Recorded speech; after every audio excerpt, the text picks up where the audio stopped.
Welcome back to Web Certain TV. I'm Gemma Houghton. I'm joined today by Shyam Dattani from Searchmetrics, and we're going to talk about the latest ranking study that the company's done and the results it's brought back. So hi Shyam, thanks for being here. Thank you for having me. So Searchmetrics regularly does different studies into ranking factors and what's going on in the search results. So what are the latest? Well, so obviously because we are a data platform, we tend to have a lot of data. And when anything kind of moves or changes or moves around, because we have that massive data set, we're able to really kind of do analysis and see actually what's working and what isn't in the market. So every year we kind of come out with what we call our ranking factor study. However, this year we've managed to kind of do something a little bit different, where we actually analyze the ranking factors year on year. So this year versus last year. And we came to find that actually a lot of the factors that most people would think are the checkbox factors of SEO, kind of make sure you've got the title, make sure you've got the title in the H1, these kind of tick box things. We found that actually looking at it from last year to this year, the top 10 positions or the top positions for those actual tick boxes are falling, in the sense that not as many sites that are ranking in good positions are doing that checkbox SEO. Okay. So I think the point for us then was to think, okay, well, if they're not doing that checkbox SEO, what is going on? What are they doing? Exactly. And why is it that checkbox SEO isn't working so much anymore? So we kind of done the analysis, and what we did was we looked at the new thing that Google, well, I say new, but the thing that Google was kind of pushing out a lot more, which is their rank brain. So we looked at the factor that is kind of the controlling that element. And what we tried to do was emulate that within the platform ourselves. So we kind of built our own miniature rank brain, if you will. Okay. And now what we're trying to do, and what we did, in fact, was assess a relevance score. Okay. So, we removed a search term. We're looking at a search term. We looked at the search term. We removed that search term from the page. And then we analyze all of the other content on the page and see if it's still relevant to the original search term, which gives us a relevance score. And what we found was actually that relevance score, when we draw the graph out, apart from like the first two rankings, which can be like brand terms and things like that, and actual brand page ranking, we found that it's a very perfect correlation almost, to say that actually the relevance factor is now the key. So that was pretty much what we were looking into. Okay. Now that's something I guess that people, there's been a lot more conversation around content and relevancy and intent and all of that. So that kind of almost proves that is certainly the way that search engines are going. Exactly. I think if you think about what the rank brain is in itself and the way it's working, and the fact that Google is kind of actually saying that, this is the key, this is what we're thinking about. It's almost machine learning to some extent, but kind of growing an ecosystem out and figuring out what's actually happening. I think definitely using that and looking at what's going on, you can see that content is becoming one of the things that Google is using to differentiate whether a page should rank. And I think it kind of makes sense, right? If you're searching for something, it's going to be the case that either you search for something and land on a page that actually shows you what you wanted to find, or you land on a page that supposedly shows you what you wanted to find. But once you get in there, it's rubbish. So I think pretty much spot on there.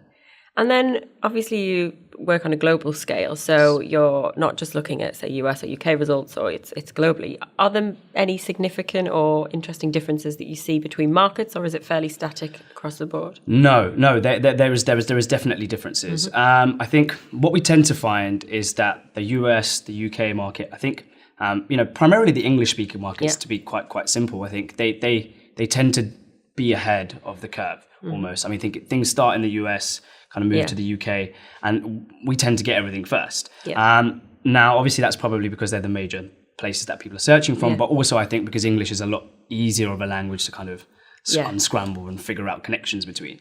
But what we find is like places like the Nordics, places like Turkey, the actual algorithms are a little far behind. So, some of the old things that were working here that no longer work will still probably work there. So, you can never knock the age-old tactics. I think it's just, trying to make sure you're aware of what's actually happening in the future so that you can actually then kind of beat the curve. Which certainly if you're optimizing for different markets, and if you're targeting these markets that aren't yet there, if you're already building your pages out to be ready for that, when it comes, you're going to spot on, be flying. And that's literally what we're telling people now. I think it's the case of saying, I know this is working now, but in the same way that this was all working here, and then when it all happened, everything started to go upside down. In that same way, we want people to kind of know and be aware of what's coming, especially if you're kind of in those markets. You've almost got like an advantage because you can almost kind of see the future by watching what's happening in the West. But what we have noticed is also that the results and, the strategies differ not just on like the market in terms of which region you're in, but the industry that you're in. Yeah. So in the sense that if we just look at, for example, Google US, we found that even just switching between e-commerce, like fashion and travel, and health, like say for the industries, the results are so staggeringly different. What works for one industry may be completely opposite in another industry. So it's quite interesting to kind of figure that out, I think. So for marketers who are, thinking, right, okay, we need to be aware of this, we need to be making sure that we're employing these strategies, what are the best kind of what's the best process to follow? Because obviously there isn't a one size fits all, depending on your market, your sector, etc. No, completely. I think the key is first of all to remember that your technical SEO needs to be sound. I think that goes without saying. If your technical SEO is bad, then you're never really going to get where you need to get, regardless of what's going on. Yeah. But then I think the key is just to remember that at the end of the day, you're optimizing for a user. And I think if you remember that, it kind of does set you on good stead, because when you stop thinking about how can I optimize this for Google, how can I make the search engine love me more? I think when you stop doing that, you start thinking, okay, what's the user doing on my page? Yeah. What do they want to find? What are they after? What do they want? And I think one of the second things to consider around that content side is one topic isn't necessarily one keyword. One topic, for example, I don't know, like a watch. If you're typing in watch, the keyword isn't just watch. It's like, if I wanted to find a watch, there's other things around that topic that make sense. So it's all about kind of thinking around the topic and making sure you're almost anticipating what your user wants. And giving a few, one user might want to know more about the history of the watch. One user might want to know more about the different types of watch, the functionality, making sure you kind of provide all of that information. So whatever they want to know, they can get it. Spot on. And I think that's really it. And I think if you think about that aside from SEO and just think about that as like, if you were in a store and you had that, imagine your sales assistant is the content effectively. Yeah. If that sales assistant is knowledgeable and can tell you every question that you ask him and has all the information there, you're much more likely to buy and convert. Yeah. And the person's much more likely to come back to you. Yeah. In the same sense, your online business, your content is your salesperson because there's no one out there selling it. So if you can kind of really cover a topic in the right way, Google starts to see that, one, people are coming back to your site, you're doing well, but two, that you're actually saying what people are after. Yeah. And that way you're going to kind of move on up in the rankings and just do a lot better. Yeah. And it's all about the whole trust building as well. You're seen as a reliable source. People think that they can rely on you for that area, and it makes you much more interesting to them. And I think something to think about that, doesn't often get mentioned, but, Google obviously tracks where you've been. So, if you go in and search something, even if it may not have ranked really highly and you keep going on that page, eventually Google, for you at least, for the personal search, will start to move that up and it will tell you have visited this page twice on this date. So it starts to remember that. So you, as a marketeer, need to also be thinking that actually, if I can start to make my page rank, or even if I can start to get returning users that keep coming back, for their rankings at least, for those people, you're going to be a more popular search. You're going to be where people are going to.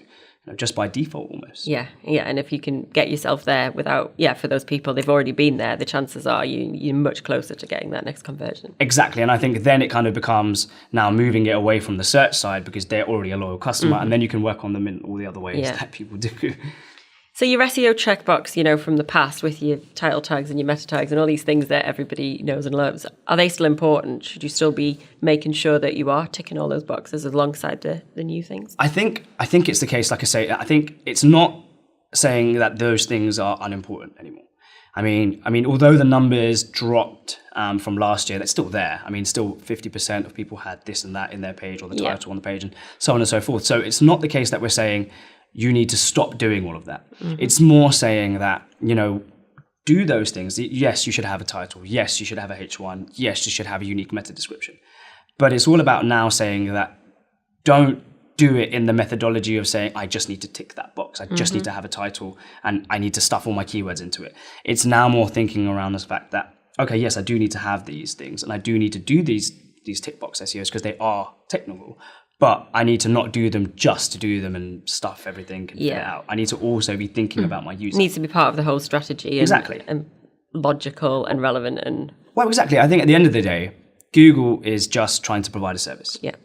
And the service they're trying to provide is saying, well, if you search on our search engine, we will find you the answer to your question.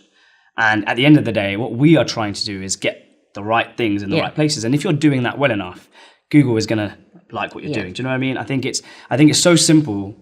About the actual concept is so simple, but I think when you try and kind of overthink it, it starts to get all very all technical. The different elements and the technical elements kind of baffle people almost. But when you boil it back down to the core, it's, are you providing the information people want? Exactly. I think that but then it kind of becomes so simple. It's almost like demystified. I think SEOs for a while loved that mystic image and that cloud of like a aloofness around the actual industry, and all the secret algorithm that no one can figure out, and that's everyone's because it made goal. Everyone almost like beat the chest and be like, brilliant, we're like a wizard in the industry, and we're doing this and that. And I think it's actually so much more simple than that. And I think when you can break it down and actually just step away from it, from thinking of it like a tech guy, and look at it just like, oh well, when you search something, I want a page that shows me what I want.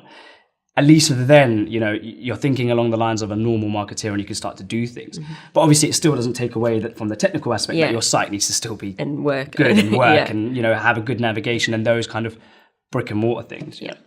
So, what do you envisage for the next set of this report? What do you think? How will it develop based on what you've already seen? Do you think? I think every time we talk, every year we do a study, things are changing. But I think people are starting to understand. The phrase "content is king" has been branded about, I think, every conference I've ever been to. Now it's like just non-stop content. But I think with the rank brain and with the way Google is moving into actually understanding more about pages, I'd like to think that, people will start to figure that out and start to do better in what they're doing and stop the old way of doing things. And I think if they do that, the industry is going to become a lot more competitive in that sense. But I think we're going to be a lot closer to those content writers than we ever were before. I think great SEOs understand that if they have a separate content team, it's really good to work with them and get everything done, because actually then when they're doing it, they can already have SEO in their mind. They can already be thinking about search whilst doing what they're already doing, rather than they do everything and then having to SEOs go back in and pick it apart. Exactly. And I think this rank brain side of things, I think because it is something that's evolving, it's something that they're trying to build in a way that learns. Although, I recently read that it isn't just modifying and changing and growing all on its own. There are people going there and tweaking things and making it better. But although, that's the case, I think that's going to have so much more information and so much more processing power that is really going to be the way things are headed, I think. And to be quite frank, that's what Google always wanted. They just never had the perfect algorithm to do it. But now that they're having something that can evolve and learn, I think it's going to start to get better at understanding if you're, almost cheating the system, if you will. So that's my prediction, I suppose. Okay, well, we'll talk to you next year and find out if you were right. There we go. We'll have to see what happens next year now. Great. Well, thanks so much for sharing that with us. Thank you very much. Great. Nice to talk to you. Speak soon. Thanks.